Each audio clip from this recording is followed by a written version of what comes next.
Welcome back to What It's Really Like to Be an Entrepreneur. I'm your host, Vincent A. Lanci. And I'm Wil Shelton.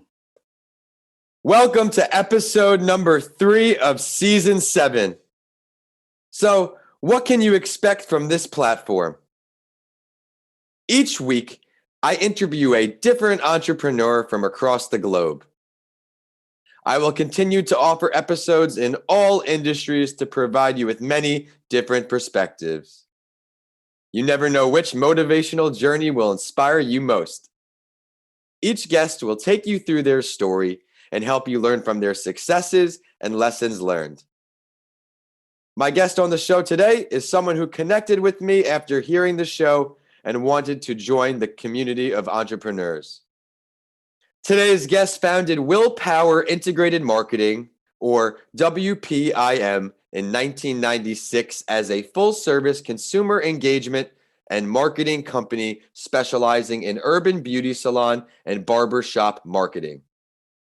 Today's guest was a licensed hairstylist with a 25-year background in the beauty business while also owning a hair salon for 10 years, and he found that he could easily bring the worlds of entertainment and beauty together, harnessing the power of word of mouth in the African American market.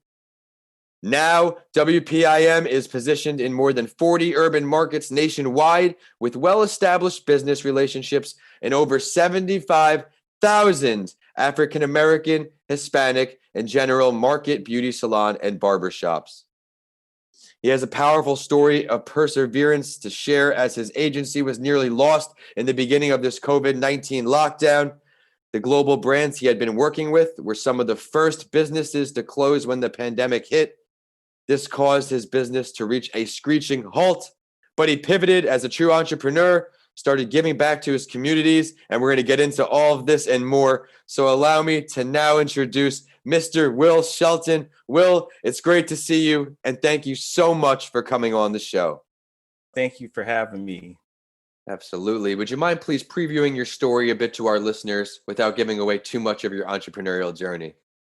Yeah, it's a pretty unique story. Actually, I'm a licensed hairstylist. I had my own salon for 10 years. And, while in the salon, clients are constantly talking about sports, politics, and it's just a conveyor belt of conversations, and the connection's really strong between the stylist and the patron. Sometimes the stylist can get more out of you in 15 minutes than a therapist in 15 years. So I began to realize that I was kind of inadvertently helping the entertainment industry market their products. Because when a client would, before they left, they would say, what album was that playing? What record was that? And they would say, I'm going to go buy that right now. Or I would recommend a movie and they would go see it.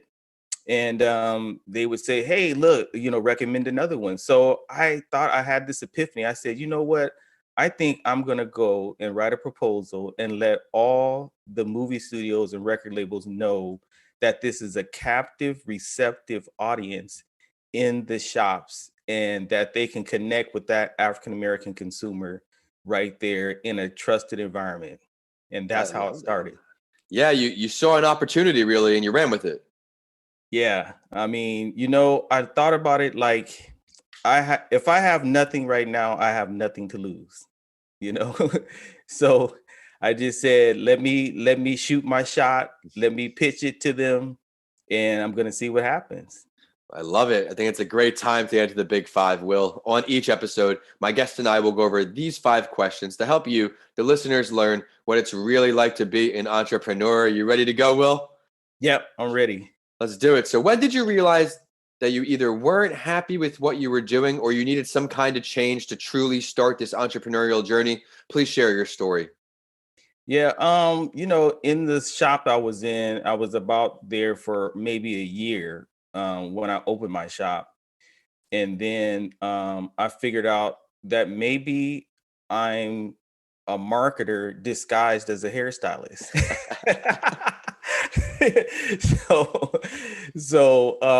Because I always had these marketing ideas and they just came together. I don't have a degree in it, I tell everybody, hey, just because you don't have a degree doesn't mean that you can't enter that industry that you want. So I just had an epiphany. I said, you know what? I think I'm pretty good at this, like innately and naturally.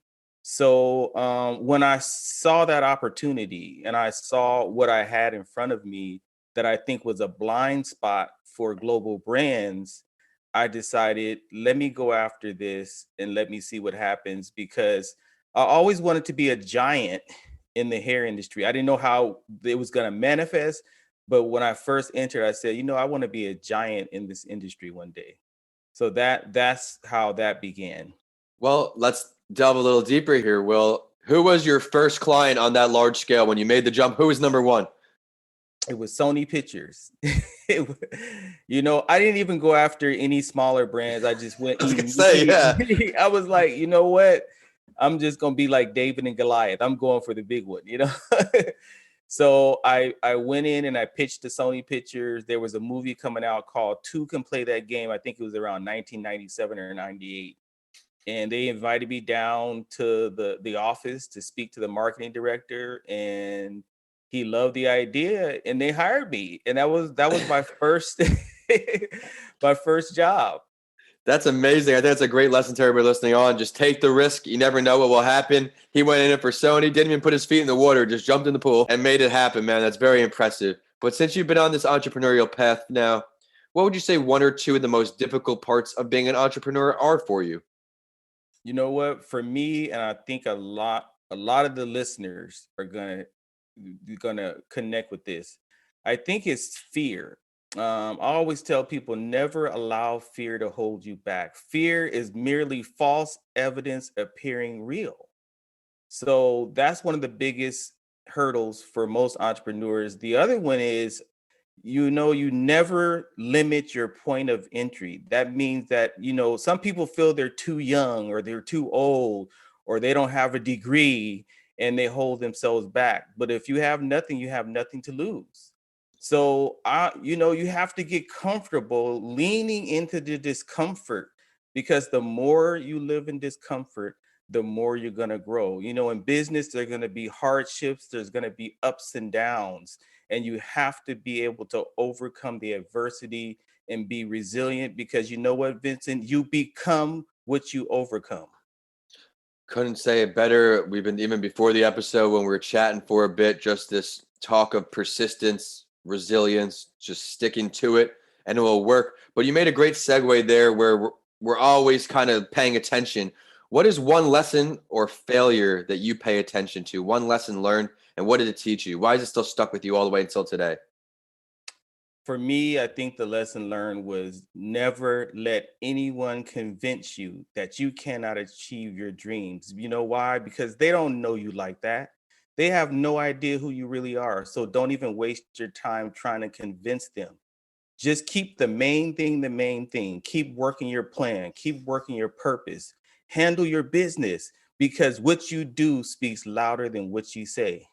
I think that's a great example there, because you can't worry about what other people say. You can't, the fear, it's going to be natural. Everything's scary when you don't do it, but you really need to stay in your lane and just stay focused, and good things will follow. And you know what? Another thing is, the lessons I learned is, don't limit your beliefs. A lot of people have a limited belief system. I heard somebody say one time, the easiest thing in the world for them to do was to make $1 million. But the hardest thing for them to do was to believe that they can make $1 million. I'm going to say that one more time, because it's what you believe about something. It's not about the skills that you have, it's what you believe about the skills that you have. I love that. I mean, you have to believe in yourself, or what's the even point of trying? And especially in entrepreneurship, as you can attest to, if you don't have confidence, you're not going to go very far. Exactly. But if you could choose to have a conversation and learn from any entrepreneur, Wil, dead or alive, who are we going with? Probably the person who came up with the concept of FedEx, because FedEx is such a great company, and it was like innovative. It, like, they didn't just step up to the game, they changed the game. And those are the companies and those are the leaders that I like and that I would love to pick their brain for an hour. Yeah, I love those. And you can even date it back to the titans of industry, the people with no blueprint, the first to ever do it, first one to offer the delivering services. But you're talking about titans of industry. Let's build a bridge. How? They couldn't possibly known that it would work out building a bridge or the first tunnel, or hey, let's take a gamble. Let's run this delivery service. Let's compete with the post office. Exactly. Yeah, I love that. That's why I chose a titan like that. Yeah, thinking outside the box. But if you could choose a place for this conversation to happen, Wil, with the owner of FedEx, let's think outside the box. Where would it be? You know what?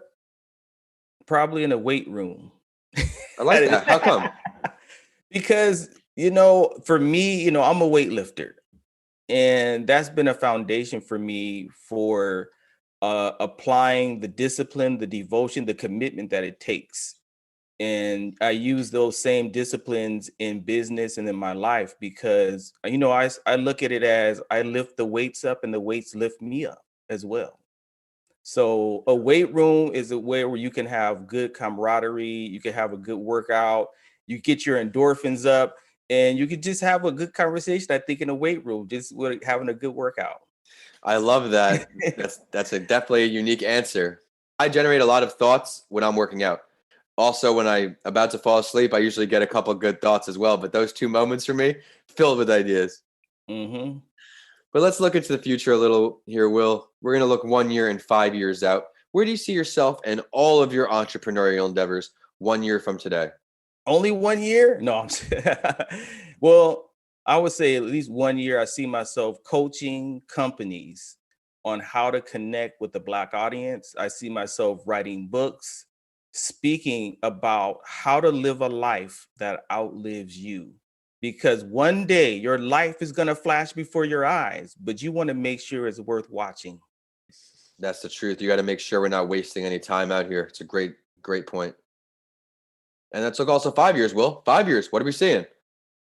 5 years, I see myself, as, being a speaker, writing more books, putting together consumer reports, just being one of the top thought leaders in my category in the country. I love the ambition. You're supposed to shoot for the stars. What are you going to delve into first? We're going to get into the books first or get into the speaking first? I think I'll get into the books first. The books will be the platform for the speaking engagements because I think long form writing is a lost art. I think people read short snippets here and there, and I think that people need to know a little bit of history, especially about the salon and barbershop industry, the African Americans, how it's a pillar in their communities. Really, the Black salons and barbershops are the original Black Twitter. and on top of that, think about it. The Black barbershops and salons, they're these small businesses in the community, and they're like the ecosystem that helps the Black community flourish. I love that you said before Twitter. You're making a lot of great points today, Wil. And you really just have to position yourself, because if you don't position yourself for what you want, you're going to get positioned, Vincent. Life is a fight for territory. And if you don't fight for the territory you want, the territory that you don't want will automatically take over.